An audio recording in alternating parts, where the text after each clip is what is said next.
Oke, assalamualaikum warahmatullahi wabarakatuh. Waalaikumsalam warahmatullahi wabarakatuh. Di sini saya akan menjelaskan tentang kerja praktek saya yang ada di LIPI. LIPI tersebut adalah Lembaga Ilmu Pengetahuan Indonesia. Tepatnya ada di Jakarta, Jakarta Selatan, Jalan Jenderal Gatot Subroto nomor 10 Jakarta. Terus tugas dari LIPI adalah penyelenggara riset keilmuan yang bersifat mendasar, penyelenggara riset inter dan multidisiplin terfokus, koordinasi kegiatan fungsional dalam pelaksanaan tugas LIPI, pembinaan terhadap kegiatan instansi pemerintah di bidang ilmu pengetahuan, penyelenggaraan pembinaan dan pelayanan administrasi umum. Kemudian langsung aja ke struktur. Ini adalah strukturnya.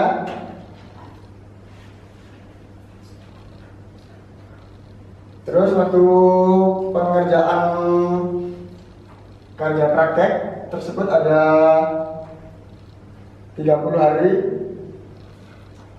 Waktunya adalah hari pertama pengenalan proyek, hari kedua melakukan koordinasi dengan pihak LIPI-nya, kemudian hari ketiga kita mempersiapkan konsep video itu mulai dari jenis peralatan yang kita gunakan nanti. Terus hari keempat sampai hari kelima kita melakukan pengambilan video. Terus hari ke-6 sampai hari ke-14 kita melakukan pengolahan video. Terus hari ke-15 kita melakukan pelaporan perkembangan pembuatan video kepada pihak LIPI-nya. Terus dari pelaporan tersebut kita mendapatkan sedikit revisi. Akhirnya kita melakukan perbaikan di hari 17 sampai hari 22. Kemudian tanggal 23 kita melakukan pelaporan lagi. Terus tanggal 24 kita melengkapi konten-konten video yang kurang. Terus tanggal 29 melakukan rapat untuk pelaporan terakhir. Hari ke-30-nya melakukan pelaporan hasil akhir video yang sudah direvisi. Ini adalah proses pengambilan videonya.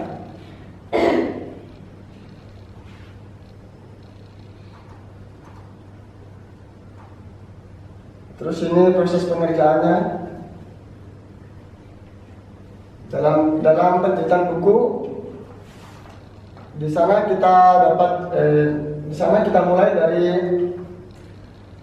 bagian perpustakaan menyerahkan sekumpulan jurnal atau daftar. Bagian penjelitan menerima jurnal, kemudian buku tersebut disusun berdasarkan volume atau urutan. Kemudian buku tersebut dipisahkan dari covernya. Terus buku yang dijilid berdasarkan jenisnya. Kemudian waktu penjilitan itu ada dua, yaitu yang pertama itu ada dilem pinggirnya, yang kedua ada dijahit. Kemudian proses pencarian informasi pada buku dan katalog. Waktu kita memasuki ruangan perpustakaan, kita langsung input judul buku, makalah atau laporan tesis. Terus dalam sistem tersebut akan mengambilkan informasi seputar informasi yang akan dicari. Terus kita langsung mencatat judul, tahun terbit, kode panggil, dan tahun terbit. Kemudian proses pencarian jurnal dan artikel hampir sama kayak yang sebelumnya.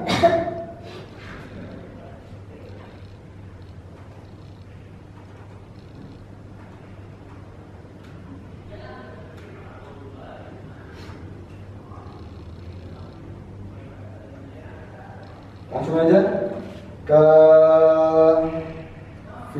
videonya.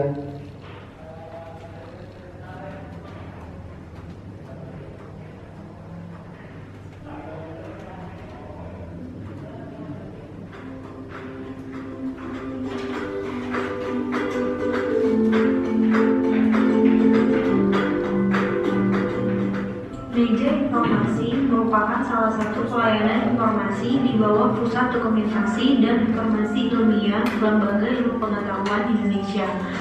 Saat ini, meja informasi LIPI bertempat di lantai 3 gedung A yang berada di kawasan Gatot Subroto, Jakarta.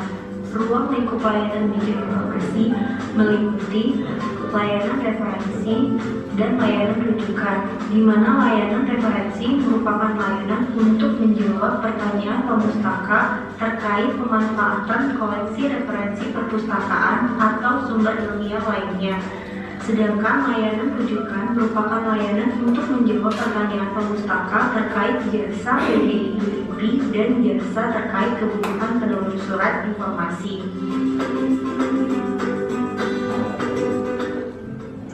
Informasi terkait buku, makalah, laporan penelitian, tesis, dan disertasi dapat diakses melalui katalog laras.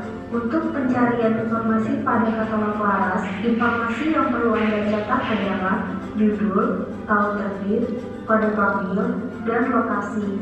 Sedangkan informasi terkait jurnal atau majalah ilmiah dapat Anda akses melalui katalog ISJD. Informasi yang perlu Anda catat adalah judul, kode panggil, volume, nomor, tahun terbit, dan halaman.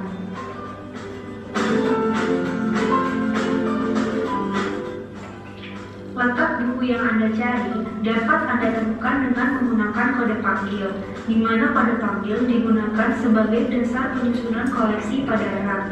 Untuk pemanfaatan informasi, pemustaka dapat mengunjungi meja informasi untuk mengandalkan koleksi dan pemesanan artikel digital.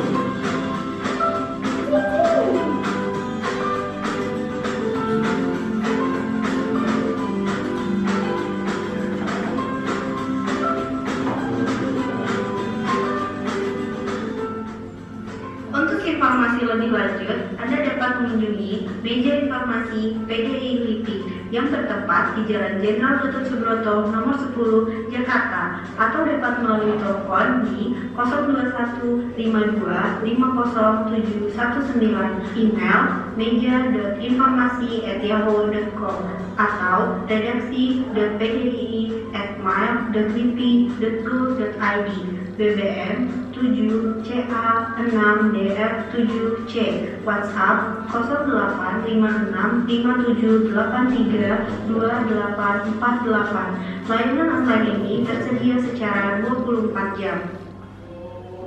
Oke, sekian dari hasil kerja praktek saya. Mungkin ada pertanyaan?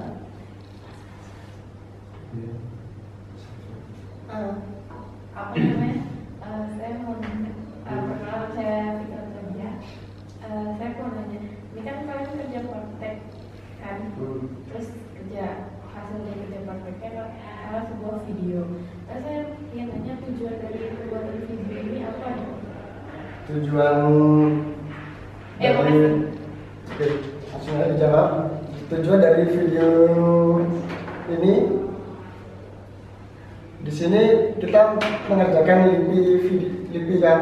Nah, di sini sebagai sarana kayak peningkatan mutu lah, peningkatan krisis manajemen gitu. Terus ada lagi? Nama saya Muhammad Daniel.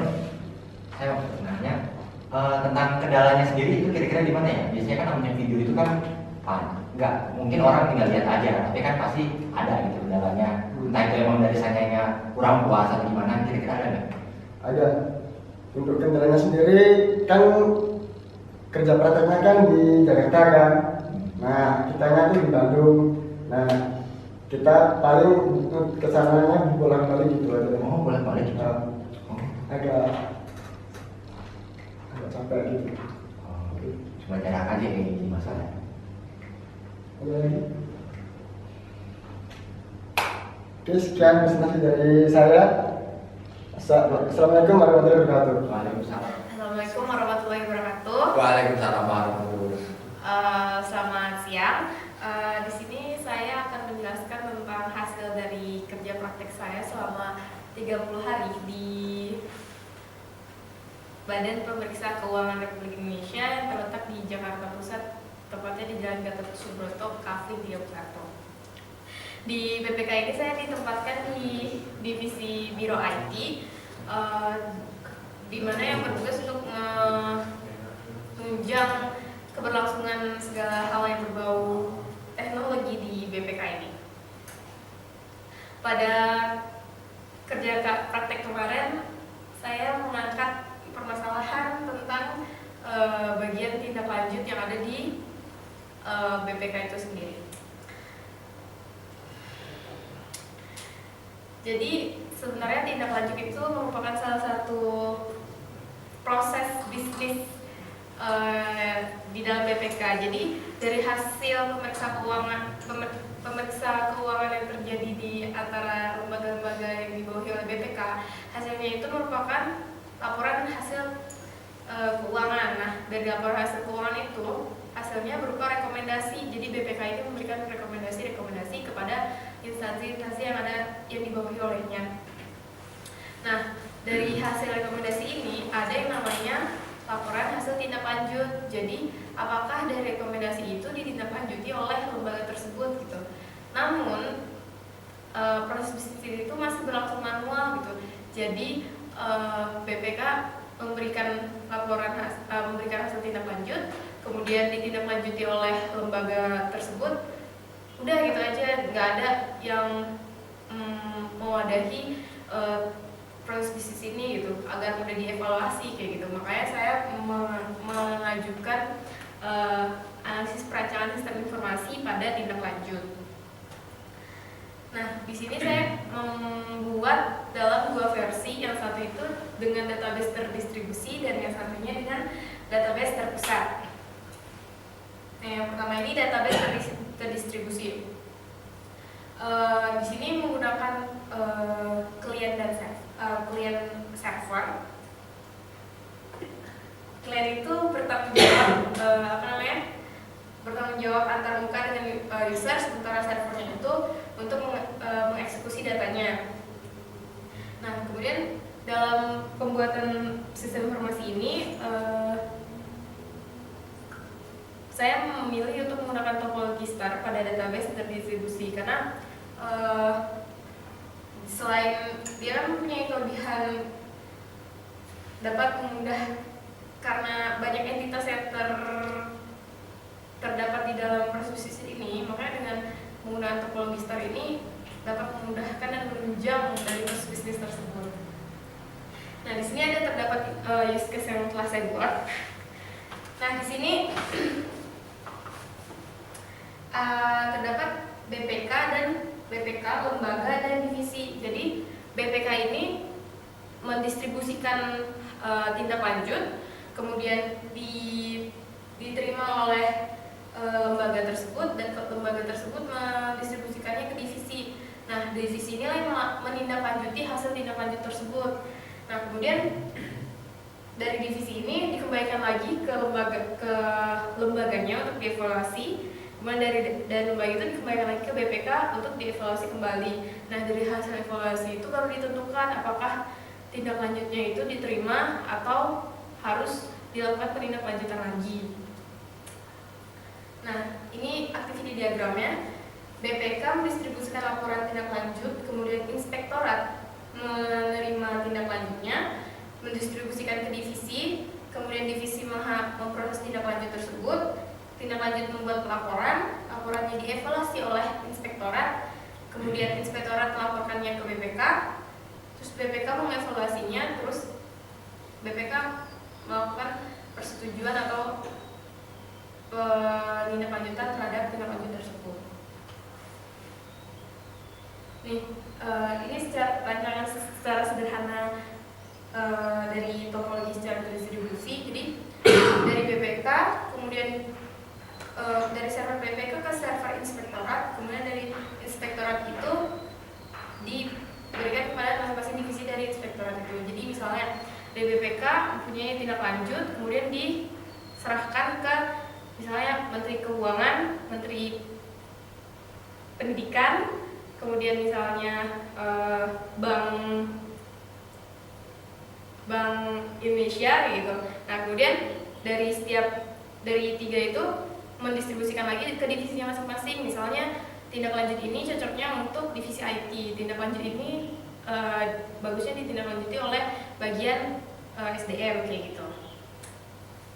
Nah, pasti ada dalam suatu hal itu pasti terdapat kelebihan dan kekurangannya kan. Nah, kalau untuk distribusi ini kelebihannya itu pengawasan dan pengambilan datanya itu dapat diatasi. Jadi karena terdistribusi dengan baik, jadi pengawasannya itu jelas. Jadi BPK mengawasi inspektorat mengawasi divisinya.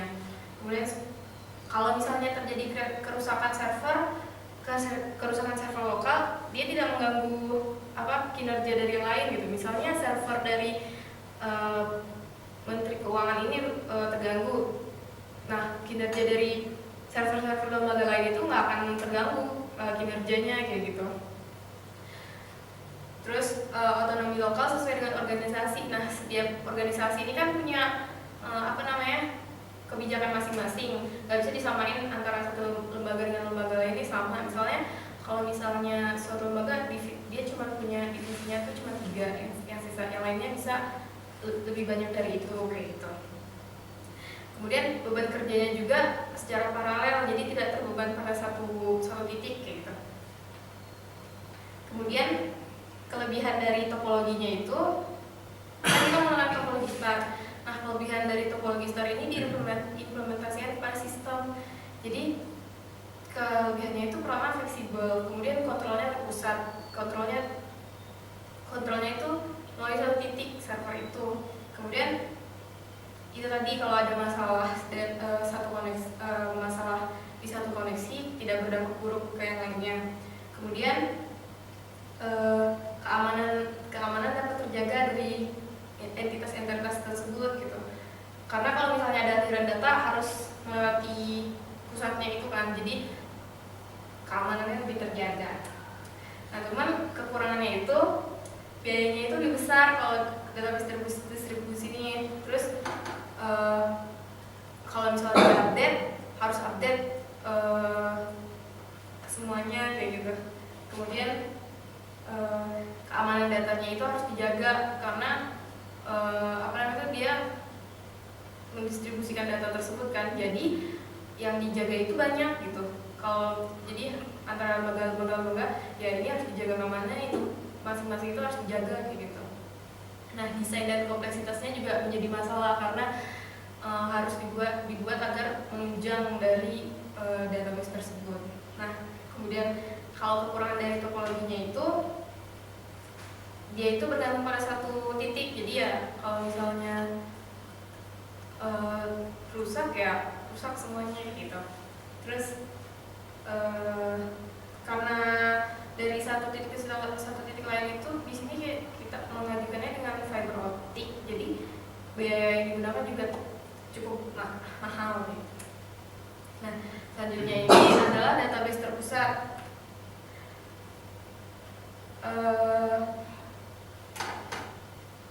Di sini juga mengangkat klien dan server. Nah, fungsi servernya sendiri itu menjadikan data server.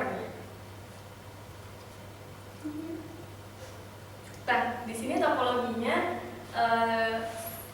saya memutuskan untuk menggunakan topologi yang sama, yaitu topologi star, karena dilihat dari kelebihannya dan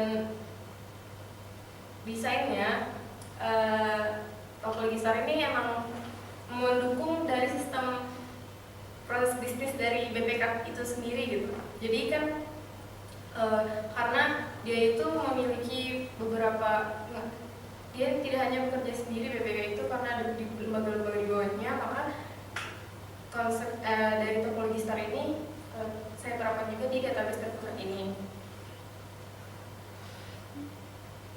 Nah, di sini use case untuk database terpusat sama, terdiri dari BPK, inspektorat, dan divisi.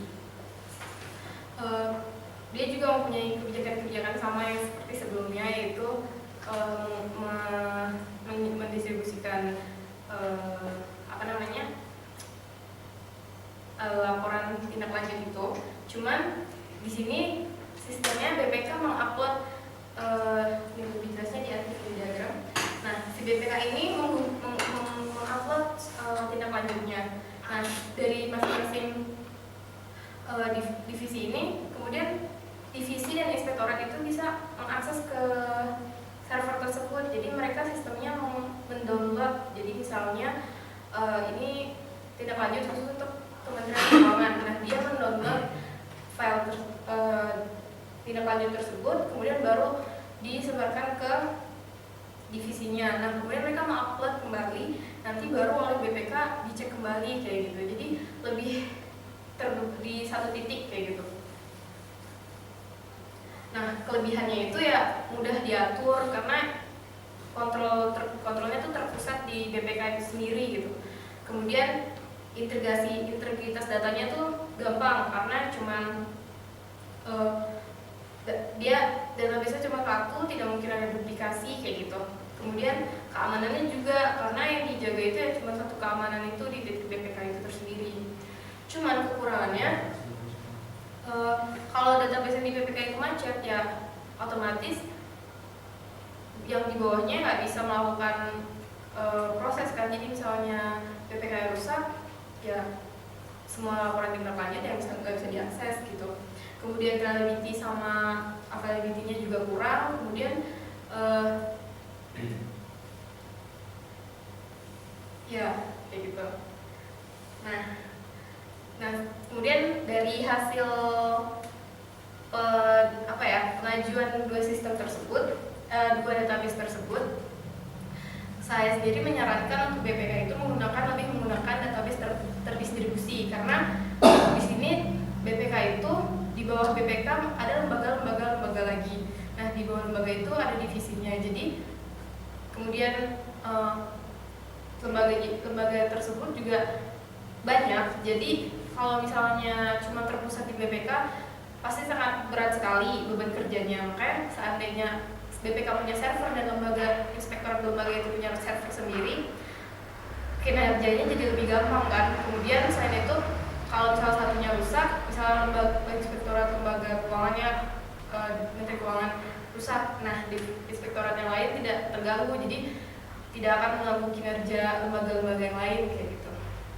Itu sih yang disarankan saya kepada pihak BPK. Saya pikir sekian, terima kasih. Ada yang ingin bertanya? Saya ingin bertanya, nama saya Ibrahim. Jadi penjelasan saudari Nadia tadi kan menjelaskan database yang terpusat dan terdistribusi. Untuk penggunaannya sendiri itu kan sama-sama menggunakan topologi model star. Jadi itu perbedaannya apa dari yang satu terpusat dan satu lagi terdistribusi? Oke. Nah, gitu. Terima kasih. Kan database-nya terdistribusi dan terpusat. Kemudian topologinya sama-sama menggunakan topologi star. Nah, perbedaannya itu ada di bagian administratornya. Nah, jadi kalau misalnya yang terdistribusi, yang terpusat, administratornya itu ada di BPK. Nah, kalau yang terdistribusi, administratornya itu ada di inspektorat lembaga-lembaga tersebut. Nah, jadi kan kalau misalnya terpusat tuh, BPK mengupload, kemudian divisi dari suatu lembaga mendownload dari server tersebut. Nah, jadi si administratornya itu ya BPK. Nah, kalau yang terdistribusi dari BPK, dia mendistribusikan ke inspektorat dari setiap lembaga. Nah, jadi yang jadi administrator ini si inspektorat ini, karena dari inspektorat ini dia bakal membagikan ke divisi-divisinya lagi. Nah, jadi secara garis besar itu inspektorat itu yang mengatur siapa yang bisa mengakses kayak gitu, yang mengatur kinerja yang ya siapa yang bisa mengakses ke file tersebut gitu. Nah, jadi beda dari letak administratornya. Walaupun dengan topologi yang sama, cuman administratornya letak administratornya berbeda. Gitu. Jadi letak perbedaannya aja administratornya saja.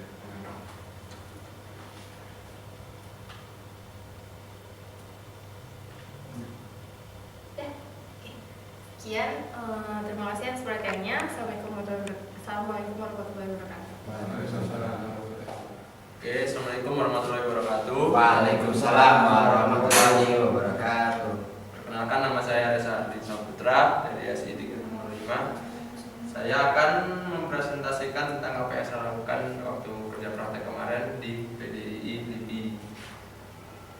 Oke, jadi PDI LIPI adalah Lembaga Ilmu Pengetahuan Indonesia, atau disingkat LIPI, merupakan lembaga pemerintahan Kementerian Republik Indonesia yang dikoordinasikan oleh Kementerian Negara Riset dan Teknologi.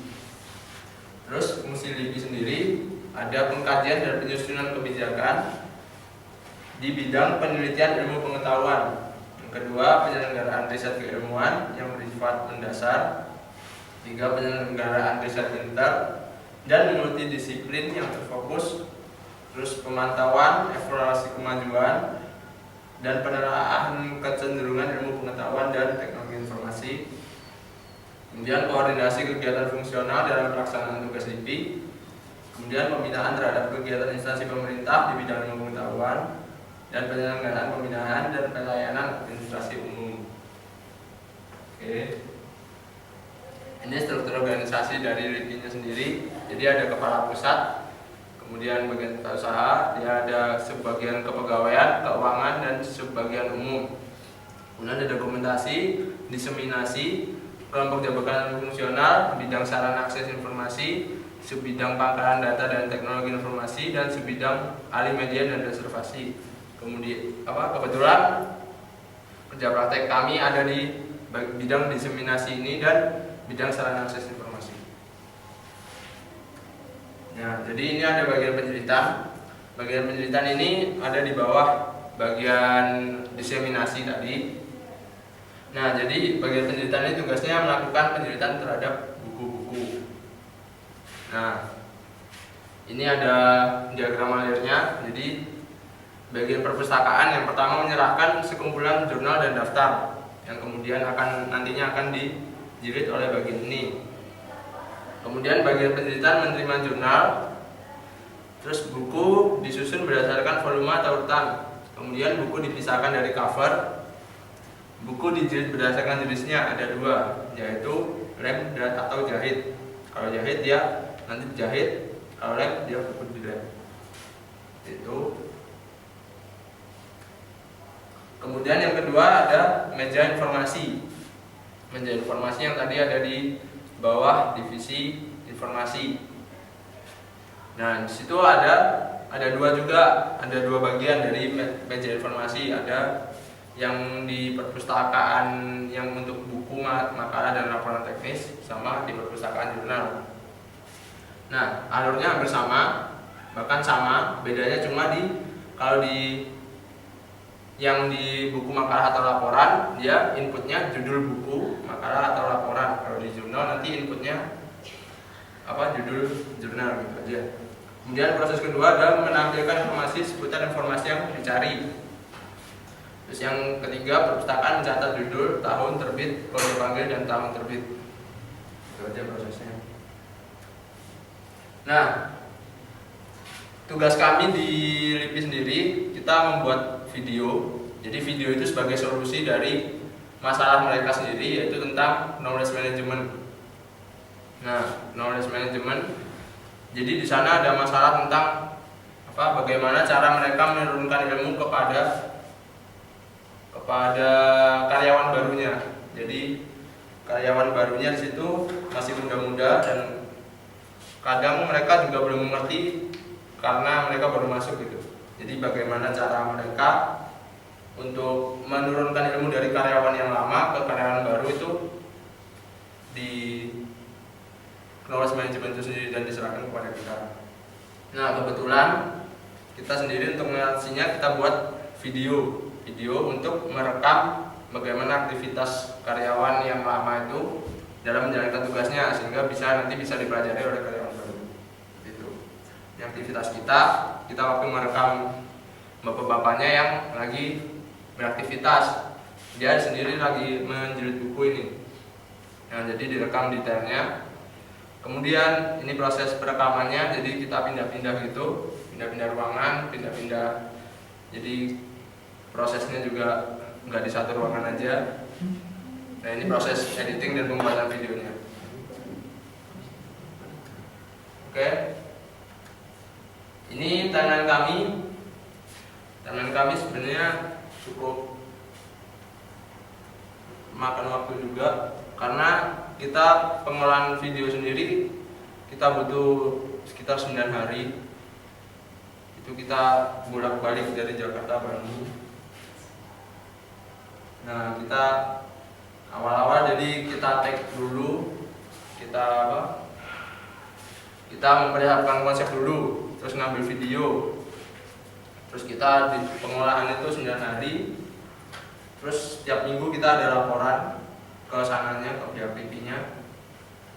Nah kemudian setiap laporan itu pasti ada revisi.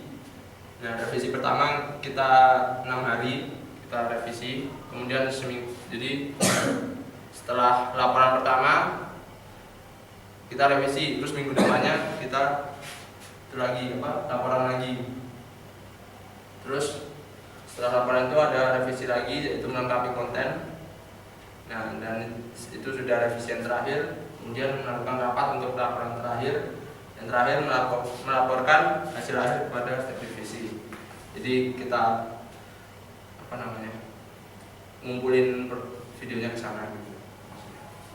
Nah sebenarnya itu aja yang kami lakukan di BDI LIPI.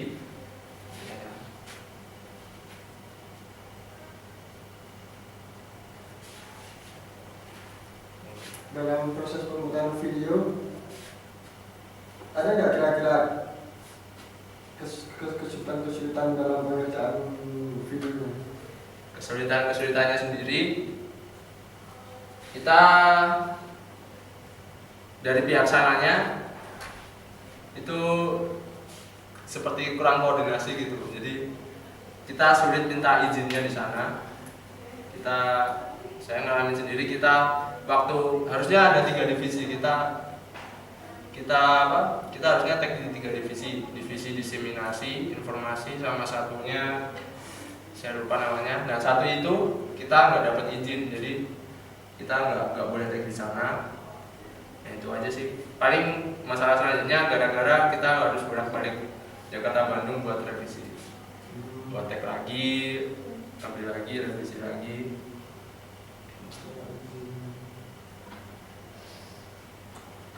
Kalau masalah intinya sih nggak ada. Kalau masalah yang lebih teknisnya sih nggak ada.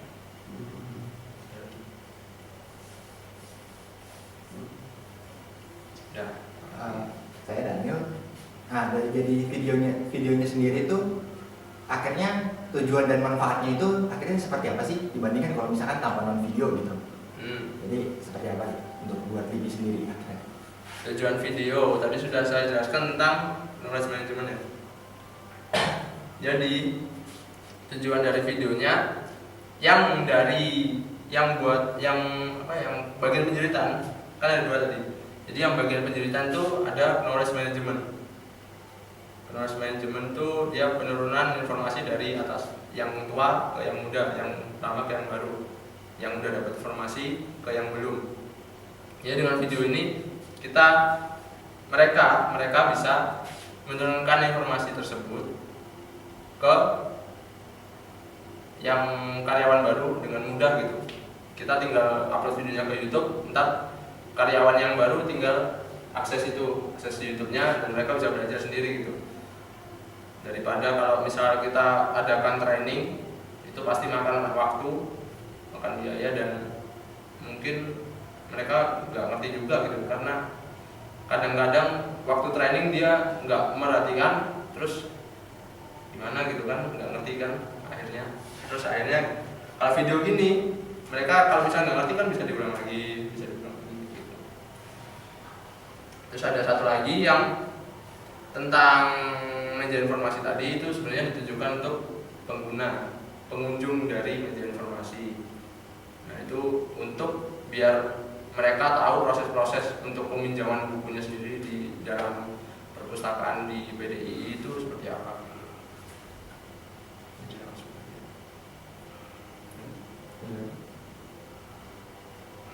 Ya, terima kasih, saya tutup. Assalamualaikum.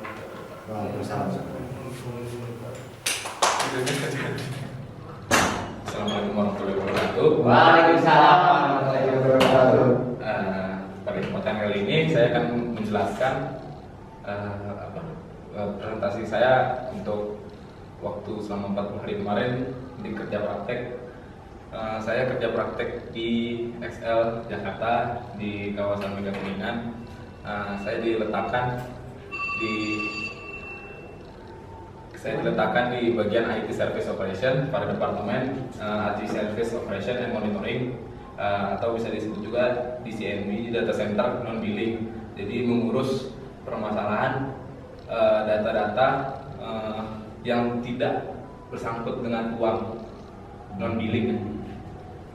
Langsung aja.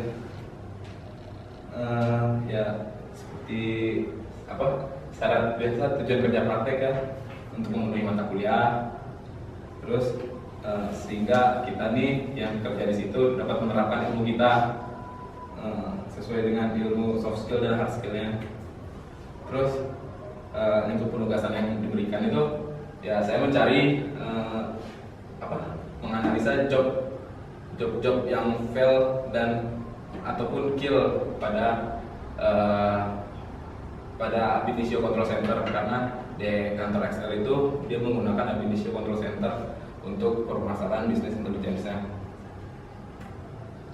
Terus teori dasar bisnis intelligence dan ab initio yang saya pakai. Nah, jadi bisnis intelligence sendiri itu merupakan suatu sistem pendukung ya, yang berdasarkan pada data-data fakta. Terus bisnis intelligence berguna untuk mengefisiensikan finansial, manusia, material, serta beberapa SDM. Terus ab initio. Ab initio ini merupakan sebuah perusahaan software multinasional di Amerika, di Massachusetts, United States. Terus fokus utama dari ab initio ialah pengolahan data berkapasitas besar dan enterprise application integration. Terus ab initio didirikan pada tahun 95 oleh Shirley Handler. Terus aplikasi ini berhubungan dengan fourth generation data analysis, batch processing, terus data manipulation, graphical user interface. Jadi di dalam ab initio itu ada 6 bagian. Yang pertama itu ada co-operating system, component library, GDE, graphical development environment, terus enterprise meta environment, ME, terus ada data profiler dan conduct IT. Saya akan menjelaskan inti-intinya. Jadi pada co-operating system itu ialah ab initio itu menyediakan general engine untuk integrasi semua jenis pengolahan data dan komunikasi antara semua tools dan platform. Selanjutnya komponen library itu digunakan kembali untuk menyortir transformasi data dan bongkar muat basis data dengan kecepatan yang tinggi. Terus ada GDE, dia ini kan grafik, jadi untuk mengedit dan mengeksekusi aplikasi dapat dilakukan dengan drag and drop komponen dari library ke atas kanvas, mengkonfigurasi menghubungkannya ke dalam flowchart. Terus ME merupakan penyimpanan data dengan fungsi tambahan dari pelacakan perubahan dalam grafik dan metadata yang digunakan dalam pembangunannya. Data profiler ini ya dia aplikasi analisis yang dapat menentukan berbagai data, ruang lingkup, distribusi, varians, dan kualitas. Bisa dibilang dia itu seperti profiling. Terus conduct IT, sistem pengolahan data yang cepat berkembang, memungkinkan menggabungkan GDE dengan grafik, terus dengan script custom dan program dari vendor lainnya. Nah, hasil kerja saya, jadi kan kemarin itu saya mencari permasalahan. Ini kan ada 8 sistem administrator, CDI, default, DWH, EBM, IMP, settlement, dan spammer. Di dalamnya itu lagi dia ada aplikasi dan di dalamnya aplikasi sendiri dia ada job-job yang tertera. Nah di situ tuh job itu tuh dia berfungsi untuk menjalankan kegiatan bisnis yang ada di XL Axiata itu. Jadi bisa dilihat prosesnya pekerjaan job yang itu, yang nama jobnya itu dia sedang berjalan running, ataupun dia bisa error atau kill, ataupun dia sukses, dan bisa pula dia juga bisa jadi pending. Nah, ini tampilan pada sistem DWH. Ini kan ada yang merah tuh. Yang merah itu FB, SLSV, World Daily Set. Itu tuh dia tuh ada permasalahan karena dia tidak bisa job tersebut tidak bisa berjalan karena dia harus menunggu tulisan output yang ada itu penjelasannya adalah waiting for dependency. Jadi dia bisa berjalan kalau job yang di atasnya sudah berjalan. Jadi karena yang sebelumnya gagal, dia tidak bisa untuk melanjutkannya. Kemudian saya melakukan pencarian data dari ke-8 sistem itu, mencari keunggulannya top 5 success rate dan top 5 file number. Kalau dilihat dari success rate itu ya karena dia paling sering berhasil aplikasi tersebut. Ya kalau dilihat seperti di slide ini, yang paling sukses banget ya itu ialah channel commerce. Dia bisa mencapai 89,25%, dan yang paling rendah top 5 success rate-nya itu ada di sistem DWH pada aplikasi City 360. Karena di situ tuh masih ada error sendiri, dan jumlah pencariannya yang paling rekor yang terdapat untuk di channel commerce pun juga 93, sementara yang di City 360 hanya 67. Yang ini ialah top 5 file number, di mana dia paling berhasil. Dia itu ialah job yang paling berhasil, karena tingkat keberhasilannya pun di atas 90%. Yang paling tinggi itu ialah di sistem EMP pada aplikasi MIP, dengan rekornya tercatatnya itu adalah 39.260. Terus jadi analisis dari hasil pekerjaan saya sendiri dari error-error yang muncul itu, saya merangkum ketiga permasalahan ini, ialah yang paling sering muncul. Pertama, permasalahan yang menyangkut pada data database. Terus errornya itu pada ekstrak dan load job yang terjadi saat menjalankan database tersebut. Terus ada yang keduanya ialah missing file.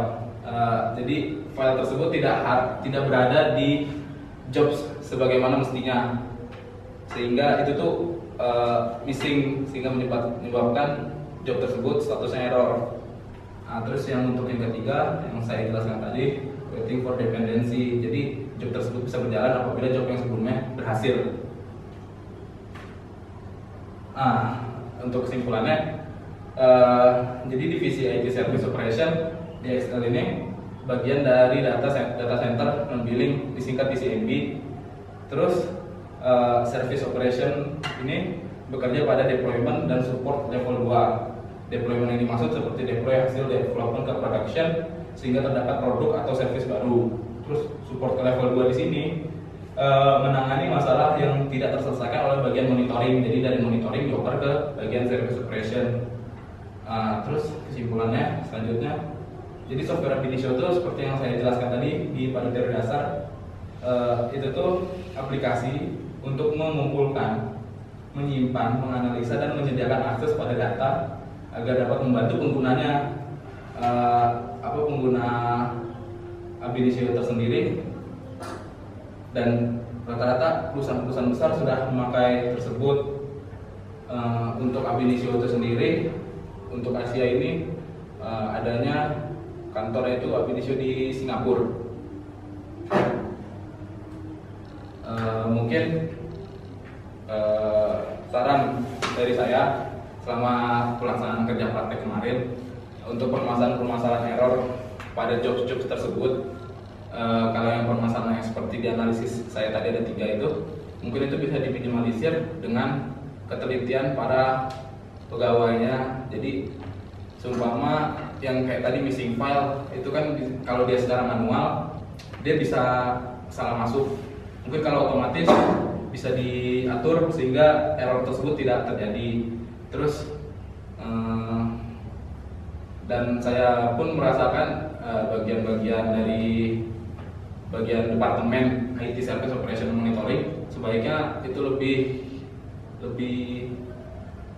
berinteraksinya lebih banyak lah antara divisi production, monitoring, service operation, sama bagian productionnya. Mungkin saran dari saya itu saja. Sekian presentasi dari saya, kurang lebih mohon maaf apabila ada yang ingin bertanya. Oke, saya ada Saputra ingin bertanya. Jadi sebenarnya waktu kerja praktek proses pencarian datanya sendiri itu gimana? Iya, jadi kan saya mencari datanya kan awalnya dari seminggu pada satu sistem di DWH. Jadi satu sistem DWH itu 1 minggu saya cari yang error, yang sukses itu ada berapa, kan banyak, per hari aja bisa 100, kalau dikali seminggu udah jadi 700. Saya berkonsultasi dengan pembimbing saya. Di situ tuh karena terhubung pekerjaan ini dengan kabel LAN menggunakan virtual kan, ab initio tersendiri, dan di situ tuh kita bisa menggunakan ada aplikasi namanya TOAD for Oracle. Jadi di situ saya mencari data menggunakan aplikasi TOAD for Oracle dengan cara query-nya kurang lebih ya kayak MySQL. Ya jadi sedikit-sedikit mengingat ilmu pelajaran basis data. Itu. Ada lagi? Saya nanya, saya mau nanya nih, dari hasil laporan, dari hasil selama kamu kerja 30 hari di PT FMI, apa manfaat kan sebenarnya buat apa ini? Nah, manfaatnya bagi perusahaan tersebut apa dari kontribusi selama 30 hari dan dari hasil ini? Ya, mungkin dengan kehadiran saya sebagai mahasiswa magang di sana, saya pun saat hari terakhir saya pun memberikan laporan dan saya pun berbicara dengan pembimbing saya beserta manajer IT Service Operation. Kalau bawahnya itu kalau di banyak job yang error, justru pekerjaan untuk IT Service Operation pun semakin bertambah karena banyaknya panggilan dari divisi-divisi lain. Kenapa ini error, kenapa berjalan. Mungkin kalau saya bisa menganalisa ini, kalau error-error yang seperti yang saya tadi jelaskan, mungkin itu bisa meminimalisir tingkat kejadian error, sehingga job yang seharusnya berjalan di perusahaan tersebut bisa berjalan sebagaimana mestinya, sukses dan berhasil. Tidak ada lagi job yang gagal. Mungkin itu sih. Ada lagi? Mungkin sekian dari presentasi dari saya. Kurang lebih mohon maaf. Assalamualaikum warahmatullahi wabarakatuh. Assalamualaikum warahmatullahi wabarakatuh. Waalaikumsalam. Saya Muhammad Daniel Trianto akan mepresentasikan kerja praktek saya yang bertepat di LIPI Gatot Subroto Jakarta Selatan. Hanya pertama pendahuluan dulu. Latar belakang penugasannya adalah mata kuliah kerja praktek ini sebagai menunjang mahasiswa Telkom University untuk mengetahui lapangan kerja yang ada, dan alhamdulillah kebetulan saya ditempatkan di LIPI. Lalu targetnya sendiri adalah membuat video tutorial pada bagian penjilitan dan informasi pelayanan di LIPI. Dan saya dengan tim saya alhamdulillah dibagi dua, ada yang di meja informasi dengan penjelitan dan saya di bagian penjelitan. Lalu rencana jadwal kerjanya adalah dari tanggal 1 Juni sampai 31 Juni 2015. Nah, seperti ini struktur organisasinya. Struktur organisasinya sendiri, kami ditempatkan di bagian akses sarana informasi dan bidang diseminasi informasi. Di penjelitannya sendiri ada diseminasi informasi. Jadi bagian kita pembukuan. Nah, di sini laporan pelaksanaan kerja saya dalam activity bar-nya. Pengenalan dan proyeknya pada di hari pertama. Lalu kita melancarkan proyek dan ini bakal seperti apa dan bagaimana. Lalu kedua baru kita melakukan koordinasi, lalu membuat seperti timeline dan timeline story-nya seperti apa. Lalu persiapan konsep dan peralatannya kita persiapkan dalam satu hari itu. Nah, baru kita di hari keempatnya adalah pertama bagian penjelitannya dulu, bagian penjelitan di LIPI lantai 1. Dari situ kita melakukan take shoot di bagian penjelitan tersebut. Baru besoknya kita melakukan di bagian meja informasi dalam waktu 1 hari tersebut dari hari Jumat. Setelah itu dan pekan berikutnya kita baru melakukan video itu yang setelah kita take dalam 2 video itu kita sekaligus langsung kita olah dalam kita lakukan editing dan penambahan seperti apa kontennya agar sesuai dengan apa yang direncanakan.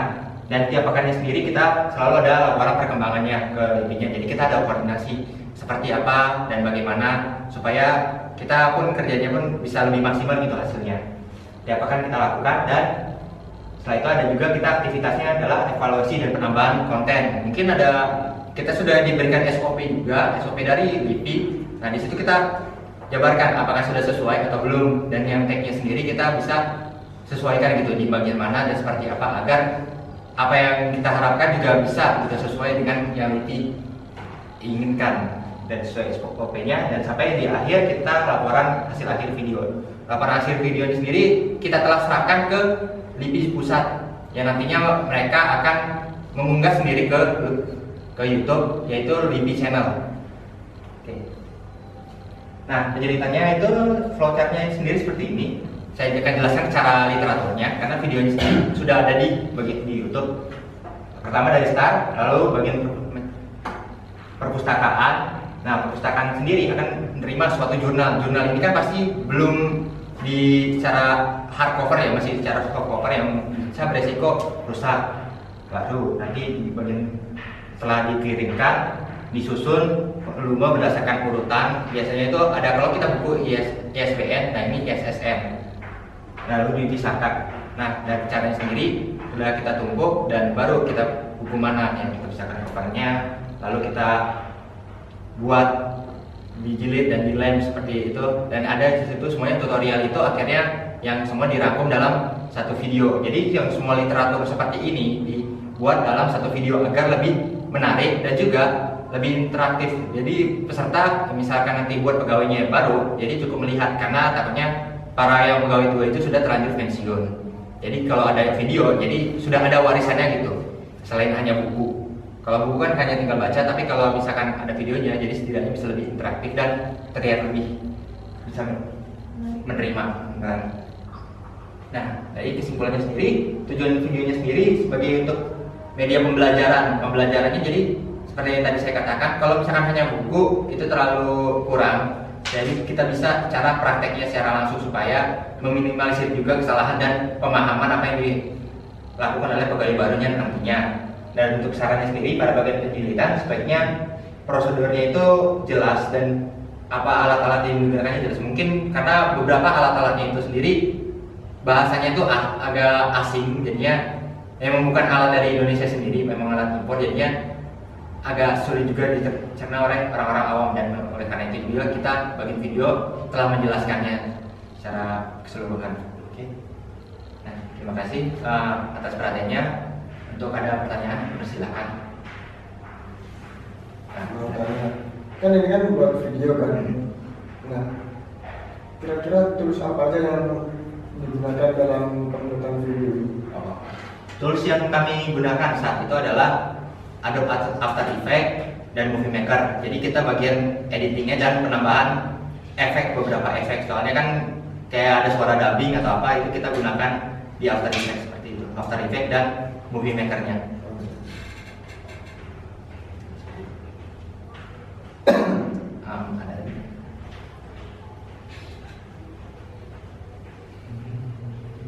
Oke, kalau tidak ada, terima kasih atas perhatiannya. Cukup sekian.